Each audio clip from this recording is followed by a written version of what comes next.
नमस्कार दोस्तों, मैं हूं निशु और मेरे चैनल में आप सबका बहुत-बहुत स्वागत है।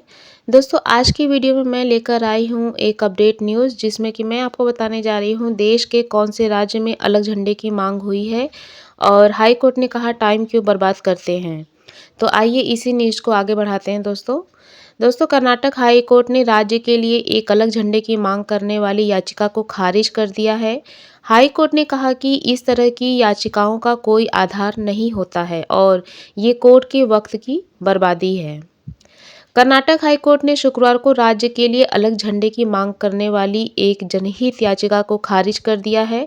कर्नाटक में लंबे समय से यह मांग उठ रही है जिसे लेकर कोर्ट में याचिका दायर की गई थी। Chief justice NV. अंजारिया और जस्टिस के.वी. अरविंद की पीठ ने याचिका को खारिज करते हुए कहा, इस तरह की शिकायत के मामले शायद ही कोर्ट के अधिकार क्षेत्र में आते हों। यह जनहित का मामला तो बिल्कुल भी नहीं है, याचिका का कोई आधार नहीं है और यह समय की बर्बादी है, इसीलिए इसे खारिज किया जा रहा है। याचिका में तर्क दिया गया था कि भारत का संविधान राज्यों को अपना अलग झंडा रखने से नहीं रोकता है। याचिका की तरफ से पेश वकील ने कहा कि पूरे कर्नाटक में राज्य ध्वज की मांग की जा रही है और राज्य में एक अनौपचारिक झंडा फहराया भी जा रहा है, जिससे लोगों में भ्रम की स्थिति पैदा हो रही है। किसी भी अधिनियम में इस पर कोई प्रतिबंध नहीं है। उन्होंने कहा कि यह मुद्दा कर्नाटक के लोगों की भावनाओं को प्रभावित कर सकता है और इसीलिए याचिका में राज्य सरकार को निर्देश देने की मांग की गई है कि वह समिति की सिफारिश को विचार के लिए कोर्ट के सामने रखे और कानून के अनुसार उस पर या उचित आदेश पारित करें। कर्नाटक में पहले से मौजूद है अलग झंडा। दोस्तों, इतिहास की बात करें तो राज्य में 1960 के दशक से एक अनौपचारिक कन्नड़ झंडा है। 2 रंगों वाला लाल और पीला झंडा स्थानीय लोगों के बीच लोकप्रिय है और कई कन्नड़ कार्यकर्ता इसे दुपट्टे या शॉल के रूप में भी पहनते हैं। हालांकि फिलहाल भारत में किसी भी राज्य का कोई अलग आधिकारिक राज्य ध्वज नहीं है। केंद्र से की थी सिफारिश। 2017 में तत्कालीन मुख्यमंत्री सिद्धरमैया ने राज्य ध्वज को औपचारिक रूप से अपनाने पर जानकारी देने के लिए एक 9 सदस्यीय पैनल का गठन किया था। कन्नड़ और संस्कृति विभाग के प्रमुख सचिव जी.एस.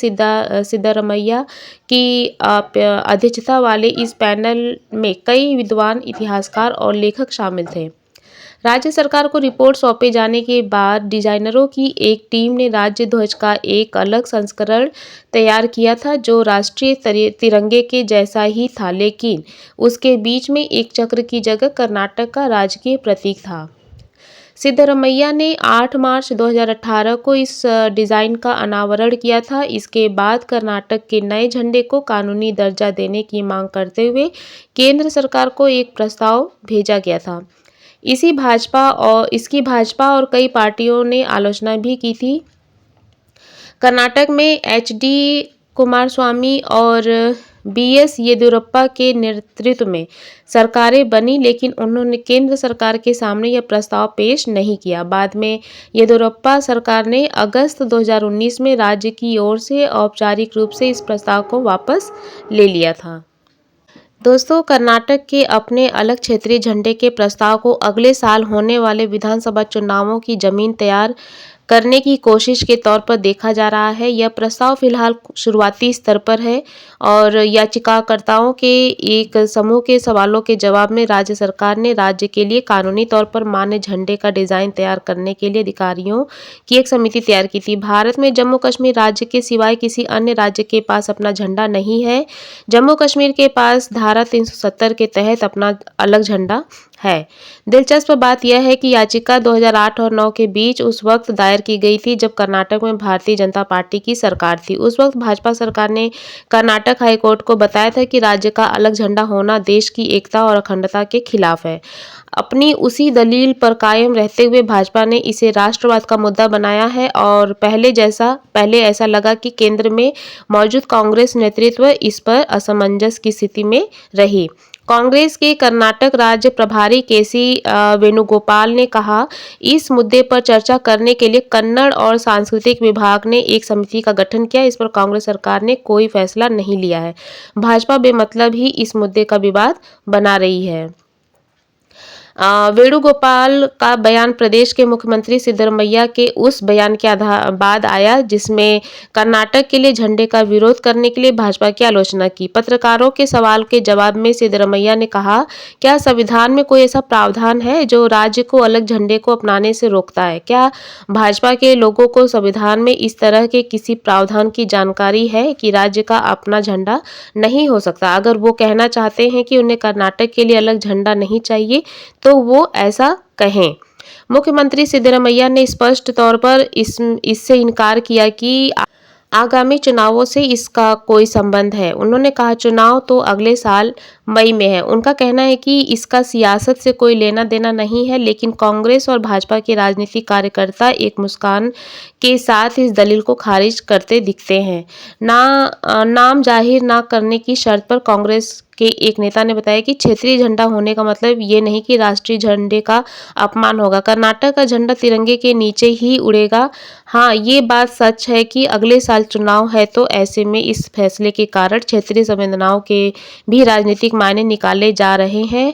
हमारा समाज टुकड़ों में बटा नहीं है। इस मुद्दे पर जैन विश्वविद्यालय प्रोफेसर, वाइस चांसलर और राजनीतिक विश्लेषक डॉक्टर संदीप शास्त्री बोलते हैं कि दक्षिण भारतीय राज्यों में हिंदी भाषा को लागू करने की कोशिशों के विरोध और केंद्र सरकार की एक राष्ट्र एक भाषा की अवधारणा को याद करते हैं।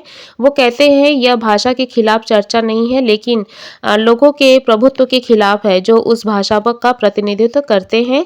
झंडे का मुद्दा भी कुछ ऐसा ही है, क्षेत्रीय पहचान का एक मुद्दा है। वो कहते हैं, ये दुर्भाग्य की बात है कि चर्चा में देश की विविधता पर बात नहीं हो रही है, बल्कि एकता पर ध्यान केंद्रित किया जा रहा है। दोस्तों, बस आज की न्यूज़ को यहीं पे विराम देते हैं और ये थी जानकारी जो कि मैंने आप लोग को दी कर्नाटक का खुद का झंडा बनाने की जो बात चल रही है। तो आगे क्या न्यूज़ अपडेट होगा वो आपको आगे ऐसे बताते जाऊंगी दोस्तों। तो बस आज की वीडियो को यहीं पे एंड करते हैं। मिलते अपने एक न्यूज़ के साथ, एक नए अपडेट के साथ। तब तक के लिए बाय बाय, सी यू।